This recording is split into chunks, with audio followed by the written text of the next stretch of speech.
से ईंट बजाने वाले इजराइल ने सीज फायर क्यों किया?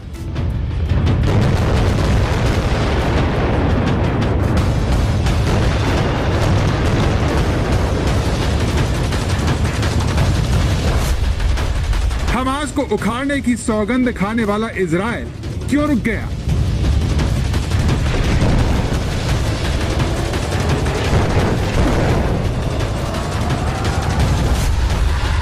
हमास के खिलाफ ऑपरेशन रोकना इजराइल की जीत है या हार?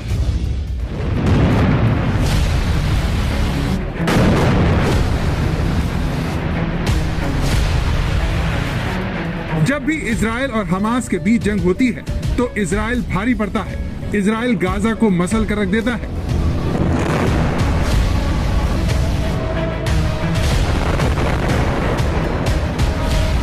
लेकिन जो इजराइल हमास को पूरी तरह से बर्बाद करने के इरादे से आगे बढ़ रहा था, जो इजराइल चुन चुनकर हमास की इमारतों को तबाह कर रहा था, वो अचानक सीज फायर के लिए क्यों मान गया?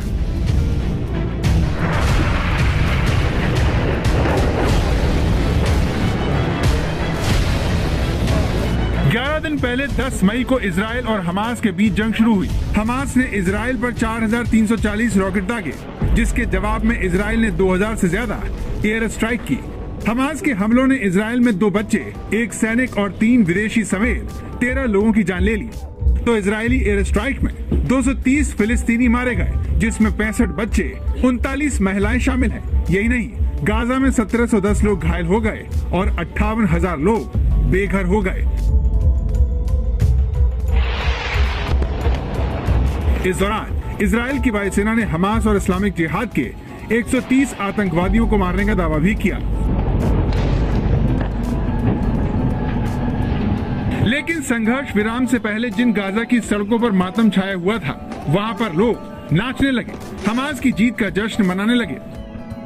ऐसा इसीलिए हुआ क्योंकि गुरुवार को इजराइल की सुरक्षा कैबिनेट ने सभी सुरक्षा अधिकारियों, IDF chief of staff, Mossad के प्रमुख, राष्ट्रीय सुरक्षा परिषद के प्रमुख ने मिस्र के भेजे प्रस्ताव को स्वीकार कर लिया और युद्ध विराम के फैसले पर मुहर लगा दी गई।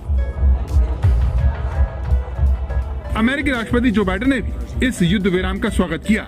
बाइडेन ने कहा कि ये सीज फायर दोनों पक्षों के बीच प्रगति का असल अवसर लेकर आएगा। हालांकि बाइडेन ने एक बार फिर इजराइल का पक्ष लेते हुए साफ कर दिया कि उसे हमास के हमले का जवाब देने का पूरा हक है। Prime Minister Netanyahu informed me that Israel has agreed to a mutual unconditional ceasefire to begin in less than 2 hours. The Egyptians have now informed us that Hamas and the other groups in Gaza have also agreed. लेकिन सवाल यह है कि जिस Gaza में Israeli सेना के घुसने की बात की जा रही थी, जो इजराइल हमास को पूरी तरह से तबाह करने का इरादा जता रहा था, जो बेंजामिन नेतन्याहू कुछ दिन पहले तक अपने देश के नागरिकों की सुरक्षा सुनिश्चित करने तक हमले की बात कर रहे थे, वो अचानक संघर्ष विराम के लिए कैसे तैयार हो गए? המערכה שלנו נגד ארגוני הטרור ממשיכה בכל העוצמה. אנחנו גובים מחירים כבדים מאוד מהחמאס על התוקפנות הבלתי נסבלת שלהם. צה"ל ביצע התקפות על למעלה מ-1500 מטרות בימים האחרונים. सवाल यह है कि इजराइल और हमास के बीच सीज फायर से असल फायदा किसे हुआ?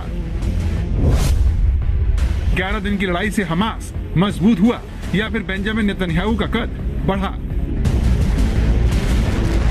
इन सवालों की वजह ये रॉकेट है, जिनसे हमास जब चाहे तब इजराइल को खौफ में डाल सकता है। लेकिन संघर्ष विराम के लिए न तो हमास को कुछ गंवाना पड़ा और न ही उस पर कोई अंतर्राष्ट्रीय प्रतिबंध लगे। शायद इसीलिए हमास इस सीज फायर को अपनी जीत बता रहा है। लेकिन क्या ऐसा है? इस पर एक्सपर्ट की राय से आप अपनी जानकारी बढ़ाएं। उससे पहले मानचित्र के जरिए समझते हैं कि कैसे हर संघर्ष के साथ इजराइल बढ़ता गया और फिलिस्तीन घटता चला गया।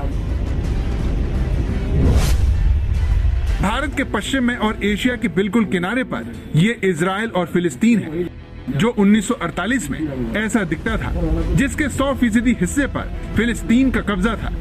लेकिन संयुक्त राष्ट्र संघ ने 1947 में इसे बांट दिया और इजराइल बना, जिससे फिलिस्तीन के पास पहले के मुकाबले सिर्फ 48% जमीन ही रह गई। ये विवाद 1967 में अपने चरम पर पहुंच गया और इसी साल इजराइल ने अरब देशों को हरा दिया और फिलिस्तीन सिकुड़कर सिर्फ 22% पर आ गया।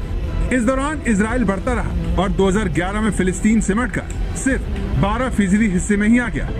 फिलिस्तीन का एक हिस्सा वेस्ट बैंक है तो दूसरा गाजा पट्टी, दोनों मिलाकर फिलिस्तीन बनता है। लेकिन गाजा पट्टी पर ईरान का प्रभाव है और यहीं से इजराइल पर रॉकेट से हमला होता है। इसी गाजा पर प्रभाव रखने वाले हमास से इजराइल ने सीज फायर किया है। इसीलिए इजराइल में भी सीज फायर को लेकर सवाल उठ रहे हैं। इस फैसले का विरोध हो रहा है, लेकिन सवाल ये है कि क्या इसका मतलब ये निकाला जाए कि 11 दिन गाजा पर बम गिराने वाला इजराइल बातचीत की मेज पर घाटे में रहा या फिर ऐसा करने में ही उसका हित था। आपके मन में उठ रहे इन सवालों को हमने जॉर्डन में भारत के राजदूत रहे अनिल त्रिगुणायत से पूछा। हमास ये कह रहा है कि उस सबके बाद भी बच गया तो उसको वो अपनी जीत मानता है, लेकिन चूंकि एक अनकंडीशनल सीज फायर हुई है जिसमें कोई शर्त नहीं है, तो इसको वो शायद अपने आप को इस तरह की जीत समझने की कोशिश कर रहा है। मैं ये समझता हूँ कि दोनों ही ने इसमें लूज किया है पॉलिटिकली, भले ही चाहे हमास लीडरशिप या नेतन्याहू को इस बात से कुछ सिंबॉलिकल जरूर फायदा। इजराइल और हमास के बीच भले ही सीज फायर हो गया हो, लेकिन नफरत के बारूद पर बैठे दोनों पक्ष कभी भी जानी दुश्मनी की चिंगारी के शिकार हो सकते हैं। आज तक ब्यूरो। दुनिया भर के जानकार सिर्फ इजराइल और हमास के सीज फायर की उम्र पर ही सवाल नहीं उठा रहे, हमास के साथ इजराइल की लड़ाई को राजनीतिक उथल पुथल से जोड़कर भी देख रहे हैं। दरअसल इजराइल में 10 मई से पहले एक ऐसी सरकार बनती दिख रही थी जिसमें पहली बार इजराइल की अरब इस्लामिक पार्टी भी शामिल होती, लेकिन यह सरकार बनती उससे पहले ही ये लड़ाई शुरू हो गई।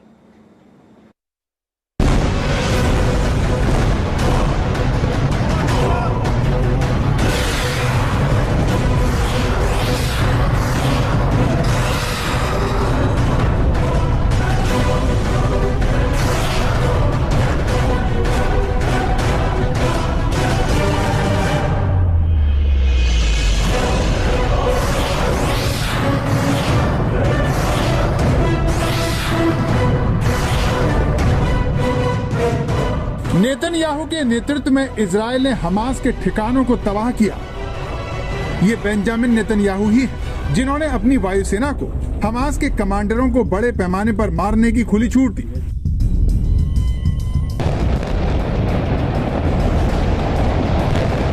ये हमास ही है जिसने इजराइल पर 4000 से ज्यादा रॉकेट बरसाकर वहां के लोगों को खौफ से भर दिया।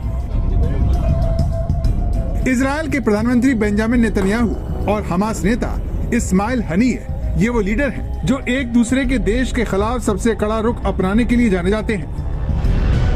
ההנחיה היא להמשיך להכות במטרות הטרור. צה"ל עושה זאת היטב. היום הוא חיסל עוד מפקד בכיר של הג'יהאד האסלאמי. פגענו ביחידה הימית של החמאס, וגם ממשיכים להכות בתווך התת-קרקעי במטרו של החמאס. ויש עוד מטרות.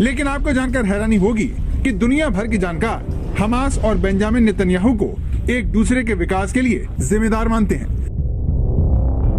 बेंजामिन नेतन्याहू ने पहली बार 1996 में इजराइल की बागडोर संभाली।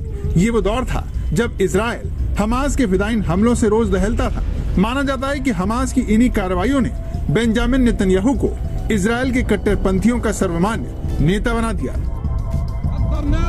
ये रिश्ता 11 मई के बाद से चर्चा में छाया हुआ है। इसकी वजह इजराइल की राजनीतिक अस्थिरता है, जिसके बारे में इजराइल में एसोसिएट प्रेस के न्यूज डायरेक्टर जो फेडरमैन ज्यादा बता रहे हैं। Now, the current round of fighting appears to have given a boost to Prime Minister Benjamin Netanyahu. Just a week ago, Netanyahu was fighting for his political life. His opponents were on the verge of forming a government that would have sent him packing. He had a chance to form his own government after Israeli elections in March, but he failed. The deadline passed. His opponents now have a 1-month window to do so. They were very close to an agreement last week when the fighting erupted. Now that there's heavy fighting going on, it's much harder for them to form an alternate coalition. जो फेडरमैन ही ऐसा सवाल नहीं उठा रहे। America के बड़े पत्रकार Thomas L फेडमैन ने भी न्यूयॉर्क टाइम्स में अपने एक लेख में ऐसा ही सवाल उठाया और बताया कि कैसे इजराइल में एक ऐतिहासिक सरकार बनते बनते रह गई। जब बेंजामिन नेतन्याहू सरकार बनाने में नाकाम रहे तो उसके बाद इजराइल में एक नेशनल यूनिटी कोalition बन रहा था। सबसे बड़ी बात यह है कि इस गठबंधन की सरकार में इजराइल अरब इस्लामिक पार्टी के भी शामिल होने की बातें हो रही थी। 9 मई को इसे लेकर इजराइल की बड़ी पार्टियों के नेताओं ने इजराइल अरब इस्लामिक पार्टी के लीडर से मुलाकात भी की थी। अखबारों में अगले हफ्ते के अंदर सरकार बनने के दावे भी हुए, लेकिन इसके 24 घंटे के अंदर हमास की तरफ से इजराइल पर रॉकेट दागे जाने लगे और राजनीतिक तस्वीर पूरी तरह से बदल गई। नेतन्याहू जो है वो केयर टेकर प्राइम मिनिस्टर है। केयर टेकर प्राइम मिनिस्टर का मतलब ये है कि उन्होंने इलेक्शन चौथी बार जो हुए 2 साल में, उसमें ये कोशिश की कि किसी तरह अपनी सरकार बना पाए। हालांकि उनकी पार्टी को सबसे ज़्यादा सीट फिर भी मिली, लेकिन वो एक अलायंस नहीं बना पाए इंटरनल डिफरेंसेस की वजह से। और उसके चलते उनको जो है ये दिखाने का मौका मिल गया कि अगर हमास जैसे टेररिस्ट ऑर्गेनाइजेशन जैसा वो कहते हैं अगर अटैक करेगा तो नेतन्याहू ही अकेले नेता हैं जो खड़े होकर के इजराइल की रक्षा कर सकते हैं। अब इजराइल में हमास और फिलिस्तीन के खिलाफ भावनाएं हिलोरे मार रही हैं। नौबत आ चुकी है कि इजराइल के कट्टरपंथी दल हमास के साथ सीज फायर का विरोध कर रहे हैं। इजराइल और फिलिस्तीन में संघर्ष विराम हो चुका है। इससे पहले दोनों पक्षों में शांति बहाली के लिए गुरुवार को संयुक्त राष्ट्र महासभा की बैठक बुलाई गई। इसमें कई देशों ने हिस्सा लिया। इस बैठक में भारत ने मध्य पूर्व में हिंसा खत्म करने और शांति बहाल किए जाने की वकालत की। लेकिन बड़ी बात यह है कि जो भारत हमेशा से फिलिस्तीन के लिए एक अलग राष्ट्र और पूर्वी जेरूसलम को उसकी राजधानी बनाए जाने का पक्षधर रहा है, उसने इस बार इजराइल और फिलिस्तीन के बीच मसले को सुलझाने के लिए 2 राष्ट्र समाधान का जिक्र नहीं किया।